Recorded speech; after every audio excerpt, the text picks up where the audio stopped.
നല്ല ചോദ്യമാണ്. ദേശാഭിമാനി ഇപ്പോൾ ചോദിക്കാൻ അവസരം തന്നല്ല. ഞാൻ മുഴുവൻ കേട്ടു. അല്ല, ഞാൻ മുഴുവൻ കേട്ട്. ഇടയ്ക്ക് കയറി പറയരുത്. അല്ല അല്ലല്ല അതല്ല അല്ലല്ല വഖഫ് അല്ലല്ല. ഞാൻ ചോദിക്കട്ടെ, ഞാൻ കേട്ടല്ലോ. ഒന്നേ തന്നെ ഇടയ്ക്ക് മറ്റുള്ളവർ ചോദിക്കുമ്പോൾ ഇടയിൽ കയറി പറയരുത് മാത്രമേ ഞാൻ അങ്ങോട്ട് അഭ്യർത്ഥിച്ചുള്ളൂ. ഇപ്പോൾ ചോദിച്ചല്ല, എൻ്റെ ഇടയിലേക്ക് പറയരുത്, എന്നെ പറയാൻ അനുവദിക്കണം. നിങ്ങൾക്കറിയാമല്ലോ, 2025 ഇത് വഖഫ് പുനഃസംഘടിപ്പിച്ചു.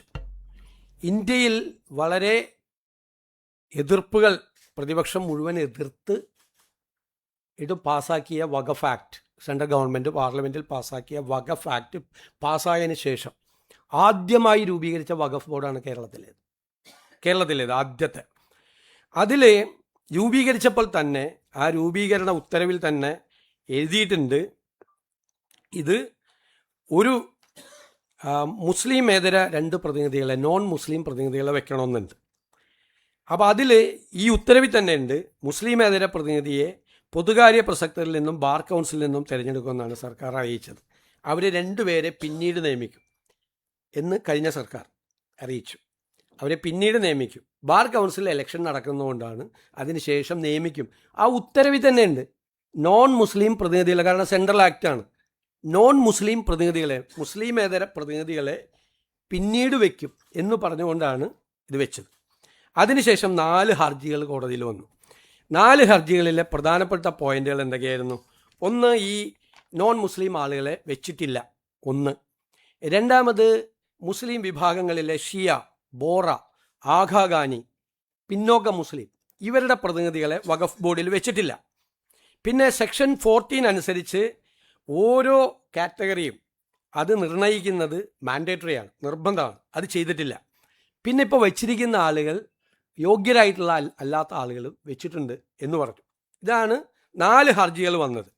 ഇത് വന്ന ഉടനെ തന്നെ എന്താണ് ഞങ്ങളുടെ ഗവൺമെൻറ് എടുത്ത സ്റ്റാൻഡ്? എന്താണ് ഞങ്ങളുടെ ഗവൺമെൻറ് എടുത്ത സ്റ്റാൻഡ്? വളരെ കൃത്യമായിട്ട് ഞങ്ങൾ പറഞ്ഞു, കോടതിയിൽ ഞങ്ങൾ പറഞ്ഞു, വളരെ കൃത്യമായിട്ട് പറഞ്ഞു, ഇതെല്ലാം പരിശോധിച്ച് ഞങ്ങൾ വഖഫ് ബോർഡ് ഞങ്ങൾ കോൺസ്റ്റിറ്റ്യൂട്ട് ചെയ്യാം, പക്ഷേ ഈ ഹർജികൾ തള്ളണം എന്ന് ഞങ്ങൾ ആവശ്യപ്പെട്ടിട്ടുണ്ട്. ഹർജികൾ തള്ളണം എന്ന് ഞങ്ങൾ ആവശ്യപ്പെട്ടിട്ടുണ്ട്. കോടതിയിൽ ഞങ്ങൾ ആവശ്യപ്പെട്ടിട്ടുണ്ട്, ഹർജികൾ തള്ളണം എന്ന് ഞങ്ങൾ ആവശ്യപ്പെട്ടു. ഇനി ഇതിൻ്റെ മീതെ സുപ്രീം കോടതിയിൽ പോയി വഖഫ് ബോർഡ്. അപ്പോൾ അവിടെ വെച്ച് വഖഫ് ബോർഡ് എന്താ പറഞ്ഞിരിക്കുന്നത്?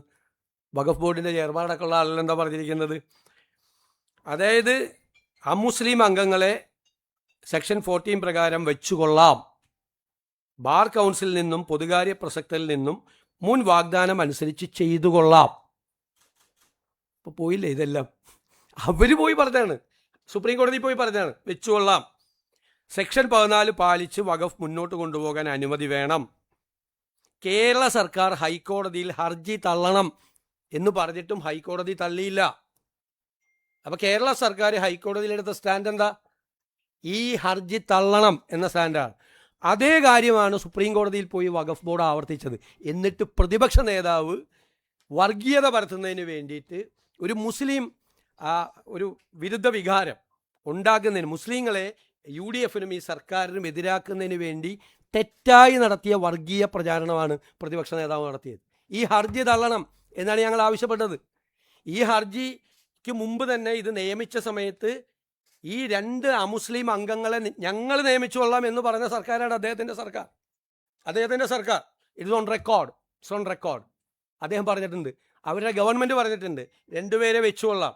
ഞങ്ങൾ ഈ പരാതി മാത്രമല്ല, 4 പ്രധാനപ്പെട്ട പരാതികൾ വന്നപ്പോൾ ഞങ്ങൾ ആ പരാതികൾ പരിശോധിച്ച് വഖഫ് ബോർഡ് കോൺസ്റ്റിറ്റ്യൂട്ട് ചെയ്യാം, പക്ഷേ ഈ ഹർജികൾ തള്ളണം, ഗവൺമെൻറ് ചെയ്തോളാം എന്ന് പറഞ്ഞു. ഗവൺമെൻറ്റിൻ്റെ ഈ സ്റ്റാൻഡിനെയാണ് വഖഫ് ബോർഡ് പോയി സുപ്രീം കോടതിയിൽ പോയി ഉയർത്തിക്കാട്ടിയത്. ഹർജി തള്ളണമെന്ന് സംസ്ഥാന സർക്കാർ പറഞ്ഞിട്ടും ഹൈക്കോടതി ഞങ്ങൾക്ക് പ്രവർത്തിക്കാൻ അനുമതി തരുന്നില്ല. ഞങ്ങൾ നേരത്തെ വാഗ്ദാനം ചെയ്തിരുന്നത് പോലെ 2 അമുസ്ലിങ്ങളെ വെച്ചുകൊള്ളാം എന്ന് പറഞ്ഞിട്ട് ഈ വർഗീയ പ്രചരണം നടത്തി ഞങ്ങളുടെ സർക്കാരിനെ പ്രതിക്കൂട്ടിലാക്കാൻ പ്രതിപക്ഷ നേതാവോ CPMോ വിചാരിച്ചാൽ നടക്കില്ല. ഇതാണ് ഞങ്ങളുടെ സ്റ്റാൻഡ്. ക്ലിയറാണ്.